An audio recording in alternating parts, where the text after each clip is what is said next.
Hello, my name's Greg Watford and welcome to this video called Millionaire Thinking, What's Different About It? Well, you could even have a subtitle of How Do Successful People Really Think? Now, because you're here, I know that you know the phrase, you rub shoulders with successful people and someone will rub off on you because it's all to do with what's between your ears.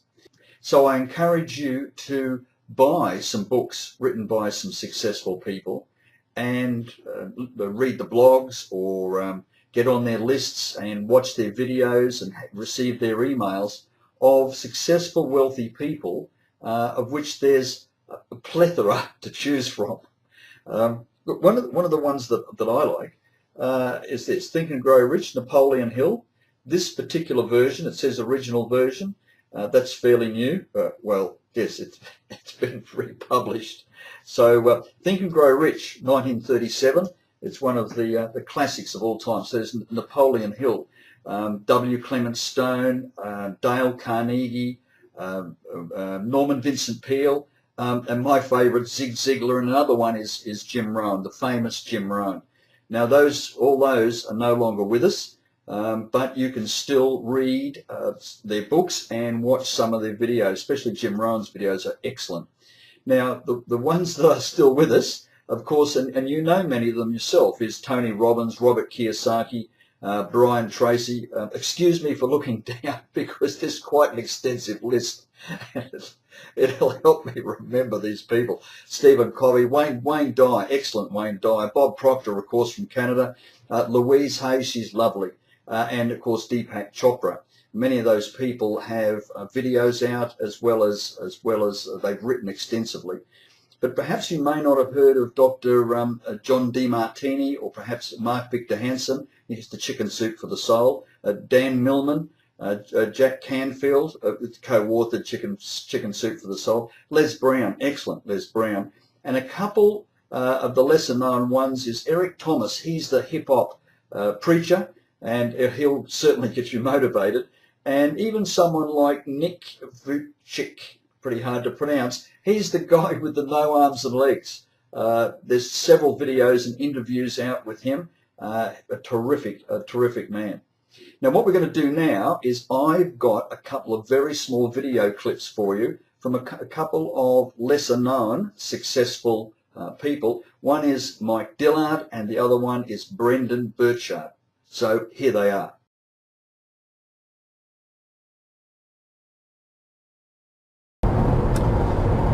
Hey everybody, Mike Dillard here, and just heading out to the ranch and thought I'd fire up the GoPro and have a little conversation with you guys about an extremely important topic that everyone really needs to master on their journey to becoming a successful self-employed entrepreneur. And it's, in my mind, much more important than strategies and tactics, and that really has to do with your mindset and your relationship with money and with prosperity and with abundance. And I've noticed a dynamic throughout my 10-year career now, building businesses and talking about these topics, which is that for the majority of people out there, especially those in a 9-to-5, that there's one of two dynamics, and it really comes down to this: either money controls you or you control your money. And that's from every sense of that word, but specifically from an emotional sense. If you walk into a Walmart, you are walking into a store where just about every single person in there is owned by money. Money owns the decisions that they make, what they can and cannot do in life, their political views, where their kids go to school, what they eat, what kind of job they have. And it is the limiting factor that is like this 500-pound gorilla on their back that really controls every single aspect of their life, which is really sad. But unfortunately, most people don't learn from their parents or from a teacher or from a mentor that you can control money. And that's really the key to making that switch from a scarcity-based mentality, a poverty mentality, coming from a life of lack where whether you have money or you don't have money, it still has an emotional impact on you and emotional control over you. And as long as you find yourself in that position, you are a slave to money, and you're never going to get the results that you want. So what I want to talk about today is really maybe how to think about money a little bit differently, and to give you some insight into my perspective on it, and specifically when it comes to prosperity, abundance, enjoying the best that life has to offer. And I found it fascinating since the crash of 2008, how the attitude specifically here in America around prosperity and abundance and wealth has changed so dramatically, and how it's almost not cool to strive to be wealthy anymore. It's almost cool to be poor.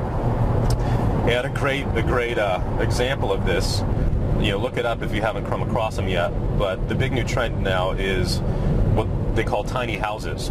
And the younger generation Y guys and gals are all into building these little itty-bitty 400 square foot, 350 square foot houses on top of a trailer set, so they can be towed around behind a car or whatever.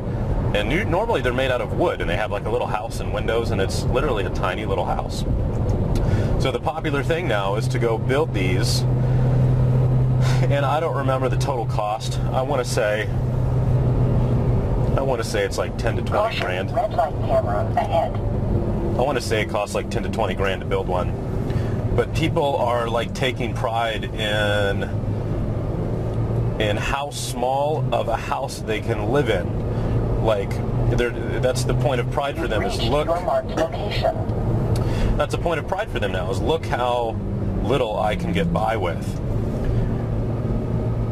And my God, what a limiting attitude and outlook on life, where your world is so small that you've compacted it into a 400 square foot house, and that's like your dream.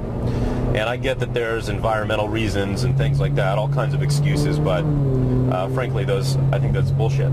And I think people are copying out on what they're really capable of. And I think that they're turning this into their excuse for a lack of desire to strive for more, or to really believe in themselves, and to dare to be the best that they can be.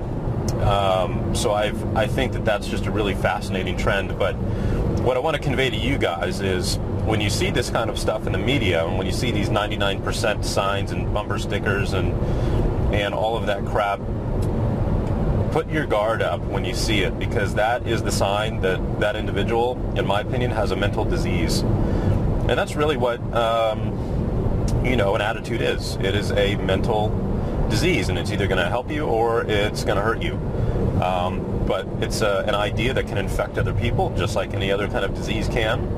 I promise you, if you go shop at Walmart every single day, and you start eating at fast food chains every single day, and you start hanging out with that kind of crowd, within a year, you're going to be dead broke, just like they are. On the other end of the spectrum, if you start hanging around with people who are successful, prosperity-minded, working their butts off to change the world and make the world for a better place, you're going to be much more aligned and find yourself closer to where they are than you were previously. So I took a pretty extreme approach to really combat this disease and this attitude that I've just seen spread everywhere, and essentially I decided to give it the middle finger.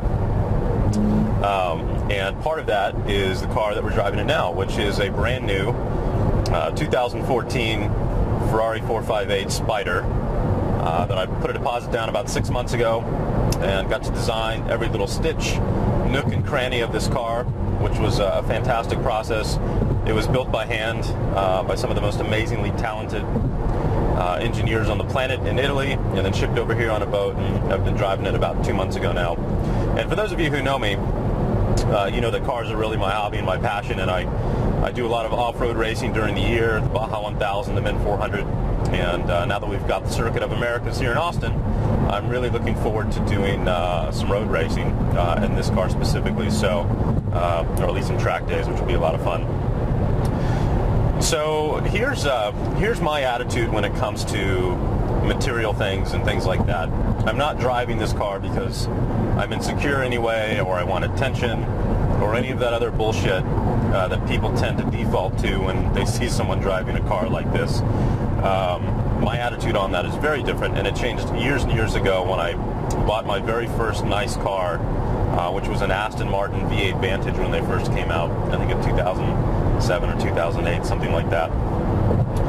And it was a transformative experience for me, because all of a sudden it turned one of the most mundane, boring, and wasteful experiences that we have, unfortunately, as human beings today, which is driving your car and running errands, into one of the most unbelievable experiences that you could ever have. And if you've ever sat behind the wheel of a car like this, you know that even just making a milk run down to the grocery store is an unbelievable experience. So it gave me a new appreciation for, you know, what I really look at as pieces of art on wheels, and the design that went into it, and the people and the talent that they have in order to make something like this, you know, real. And so my attitude from that point forward, when it comes to experiencing the best that life has to offer, whether that is food or wine or hotels or travel, or your home or the art that you have, whatever it may be, whatever you want to spend your money on, that I will only ever buy the best, and that my goal is to experience the best. And it kind of comes down to a spiritual / religious viewpoint for me. And the way I look at it is, you know, God gave these people these unbelievable talents, Michelangelo, Enzo Ferrari, you know, take your pick, your favorite chef, whatever it may be. Bless them with these amazing talents so that all of us could experience, you know, the gifts that come from that. And I almost view it as an insult not to strive to give enough to the world, enough value to the world, to get, you know, the financial reward that will allow you to go enjoy those things. I see it as they're gifts for us to experience here, and shame on you, shame on me, if we don't go out and strive to be the best that we can be in order to experience them and to enjoy them. It would be kind of like preparing a meal for 8 hours all day with the freshest ingredients, the most expensive wine you can find, an unbelievable award-winning chef, and then inviting guests over, and the guest sits down and says, oh, no, that's too expensive, that stuff's too nice, I'm just going to have like a peanut butter sandwich. You know, that's how I look at people these days who take pride in not experiencing the best. It's such an insult, and it's such a waste in every regard. So that's my take on money, and I would hope that maybe it gives you a little bit of a different context as well, where this is not about showing off, this is not about, you know, saying I'm better than anyone else. This is really about experiencing, you know, the gifts that God has given us down here on earth while we have that opportunity, because I'm pretty sure they don't have Ferraris in heaven. So when it comes to making that transition from, you know, where you're at now and maybe you're dead broke, you know, how do you make that mental transition? And that's what this is. There's subconscious associations, and how you subconsciously associate wealth and money and success, and whether that's a pleasurable association or a negative one. And so you've really got to start to change those associations. And the best way to do that, and the easiest way to do that you can do starting today, is to be very mindful and vigilant of what you allow yourself to be brainwashed by. And I say brainwashed because that's really what's happening every single day to you, 24/7. You are being inundated with messages through the books that you read, the articles that you read online, the videos that you watch, the websites you go to, the employees that you hang out with, the conversations you have with your friends, the music that you listen to. All of that stuff is stimulus that's going into your brain, and is either leading you closer to your goal and closer to abundance and prosperity, or further away from it. And if you don't have an awareness of that to where you can say, hey, this is not good, and then flip the channel or close the website or whatever it may be, it has a cumulative effect on your mindset very, very quickly, which is why this whole thing of, you know, being broke and poor and living in a 400 square foot house has seemingly become the popular thing to do now, because you've been seeing the articles and the videos about it everywhere. And so the awareness of that attitude is spreading versus an attitude of abundance and prosperity. And so step number one, be on guard against that kind of crap. Step number two, you got to go back to the basics. You know, for me, I go through all of my Tony Robbins stuff every single year. They just came out with a digital version that you can download, on your iPhone, and it's just that kind of programming that I expose myself to on a daily basis, and then making decisions in the real world, like today, that are going to back that up and enforce it. And so, example of that is I never accept change for anything. Coins, quarters, pennies, whatever it may be. If I pay cash for something, I don't accept change because I don't want my life to be around counting pennies and saving money. That money has no control over me. I can make as much as I want. That is my firm belief, and I'm not going to sit here and count coins. I'll put it in a little donation jar, whatever it may be, but I'm not going to limit myself to counting quarters. The same thing goes for, valeting a car. I always valet 100% of the time if one is offered. Even before I could even afford to do that, I did it because it reinforced where I was going to go. Wearing a nice pair of shoes that are polished and that you can take pride in. Again, even if I couldn't quite afford it, I would find a way to go, have that one little piece of clothing that I could put on a daily basis that was an anchor to the prosperity I was moving towards. Another example is, the kind of gratuity that I leave whenever I eat at a restaurant. Many of you know I waited tables for probably 7-8 years. It was the last job I ever had before I went full-time in my business. And so I obviously have a lot of affinity for people in that industry, but it goes back to the abundance mentality as well. So the least I will ever leave is 20 to 25%, even if the service is absolutely horrible. Who knows what kind of stress or problems that person is dealing with that day, that might affect them. But the bottom line is, that might be an extra 10 or 15 bucks. I'm not going to notice it in my bank account the next day, but it'll have a really big impact on them. So that's important to me. But if the service is great, I leave 40 or 50%. And that's just part of the good kind of karma energy out there that is tied to abundance in the world that I live in, and it seems to be working quite well and has been working since I adopted it. So take an accounting of where you sit emotionally with money. If you know that you're not where you should be, if you know that money is controlling you right now, take immediate action to start changing that. And the only way you can change it is to start the reprogramming process. And that has to do, again, listening to stuff like this every day, reading books on personal development every day and abundance every day. Go read the book Abundance. That will totally give you a new perspective on life. Listening to the basics, Tony Robbins, every day. I have it on my iPod and my iPhone, and I put my headphones in the car, and that's what I listen to whenever I'm driving and not filming with you guys. I don't listen to music. I listen to Tony Robbins every day in my car whenever I'm driving.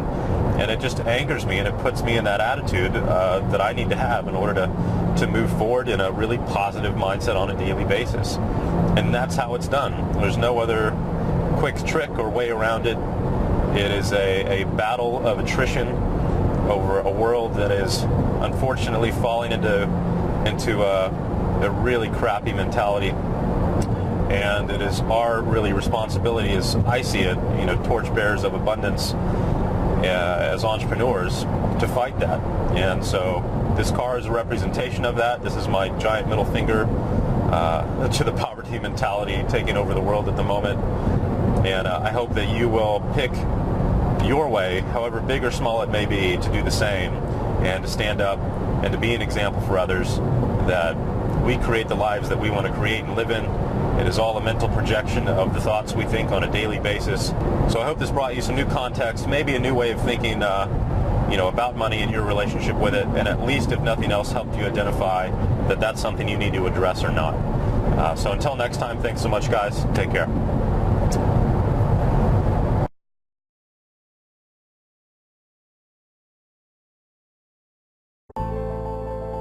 I believe there's a huge difference in the way that successful people and unsuccessful people think. And I believe that success itself is not some big mystery that people haven't figured out before, even though when we are struggling and we're fighting and we're just trying to make it through day by day and get better and better and better, it can feel like this arduous, unknowable process. But success has been figured out, and we all know it's a mindset game. I mean, most of success is just about how we use our psychology. I remember when I was going to start my business, and I really wanted to be good at it. I was trying to become an author and a speaker and do these types of videos and do some online training for people on the topics of motivation and marketing. And all these people were saying, well, Brendan, you may or may not be successful at that. You're, blah, blah, blah. And I thought, it's a weird thing. It's not like there's a trait of successful people. You look across history, and successful people, they're not from a given background. They don't come from a specific economic stature. They're not in a position where, they're one demographic or another demographic. I mean, it's all over. I mean, we've got thousands of collective years of history. People succeed. Some people do, some people don't. And I think it more comes down to how do we manage our mind and how do we manage our days? And I think that there's a difference between successful people and unsuccessful people in the way they particularly think about approaching something new. I think unsuccessful people, when they have a big dream and they start thinking about what's going to be required to accomplish that dream, they get very limiting in their beliefs about themselves and what's possible. And specifically, they say three types of things. The first thing they often say is, well, I don't know how to do that. So they stop. They say, I don't have those things. So they stop. Or they say, I don't know, I'm not like those people. I'm not like that. And so they stop. But successful people have a different way. They have the same thing. Everybody dreams. You dream, I dream, successful people dream, people just starting out. Everybody dreams. Everyone has a vision. Everyone, if they can just take 5 minutes today and think about their lives, we could all come up with ways to improve our lives and reach another level of success, joy, happiness, achievement, contribution, fulfillment, soul. We can all elevate. But the challenge is that the unsuccessful people, they keep stopping when they think of what they currently know, have, or are. But successful people say, well, I want to do that, but I don't know how to do that. But instead of stopping, they say, well, then my job is to go learn that. They take their current limitation and they put it on their agenda as a job to do, as a thing to figure out, a thing to make happen. Instead of saying, well, I don't have that, they say, well, then my job is to go build that. Or I'm not like that. Then they say, well, then my job is to go become more of that, become that person who could accomplish those things. When I was starting to do online marketing for the first time, and I don't know how much of my story you know, but when I started doing online marketing, I was literally bankrupt. And I went from a place of bankruptcy to the point where I really committed to becoming successful at it. And in 18 months, I made $4.8 million, 4.6 collected. I mean, it was just a huge leap, right, in difference from bankrupt to multimillionaire in the span of 18 months. But what made that breakthrough wasn't that I had new opportunities. It wasn't that I had new technologies. It wasn't like, wow, there's the internet now. Those things were already there. I went from this level of thinking to this level of thinking. I used to say, well, I don't know how to build a web page. So I said, agenda, figure out how to build a web page. And I spent hours and hours and hours at nights, on weekends from my job, figuring out how to do that. And I said, well, I don't have one of those lists. I don't have any subscribers. Nobody knows who I am. So I said, job, go build a list. Go get subscribers. Go add value and content out in the marketplace, and they'll come. I mean, just keep putting stuff out there. And I also didn't say, oh my gosh, well, I have that dream. I can't have that because I'm not like that. Because I wasn't a public speaker. I didn't know how to do video. I wasn't like, well, I'm not one of those video people. Well, I'm not a public speaker. So I said, you know what? I have to go learn that art. I have to go become a better speaker, a better communicator. I have to go become more confident. I have to go become a person capable of doing these things. I have to change myself to get there. I can't wait for circumstances to change so I can have my dream. Then our dreams would never happen. We have to get to the point of maturity in our lives where we say, okay, two things are going to change my life. Something new is going to come into my life and make me lucky and blessed, and maybe I can't count on that forever. And maybe now, instead, I have to consciously design my life and say, okay, now, if I want to change, if I want my dream, something new has to come from me. I'm going to become a better person. I'm going to become a person who is more optimistic, who is more confident, who is more driven. Not because I am that now, but because we can grow. That you can become the type of person who you need to be to achieve your ideal life. You can start today living from your highest ideals, your highest sense of self, your strongest sense of self. You don't need permission. You don't need a guy like me to look at the video camera and say, you have now permission. But if you've been waiting for it, you have permission. It's like at some point in your life, you just say, okay, I have permission to become my best self. And by becoming your best self, you start to achieve your best things. You start to contribute better things. You start to become a better human being. You can do that now, today. So next time you're thinking about a big dream, don't think about the things that, well, I don't know how to do that, and stop. Think, I don't know how. So set it up on your calendar to go learn those things. I don't have that. Then set it up step by step to go build that. I'm not like that. Then set it up step by step to go develop those skill sets and those competencies so you can become that, and ultimately you can achieve that dream. It's there. It's waiting for you. Don't stop. Did you find value in that? If you did, please like, comment and share. And if you're looking for a business to become successful in, mainly an online business as the one that I run, feel free to click the link below this video and I'll send you some further emails. Okay, that's about it. I thank you for your company and I look forward to catching you in a future video. Bye for now.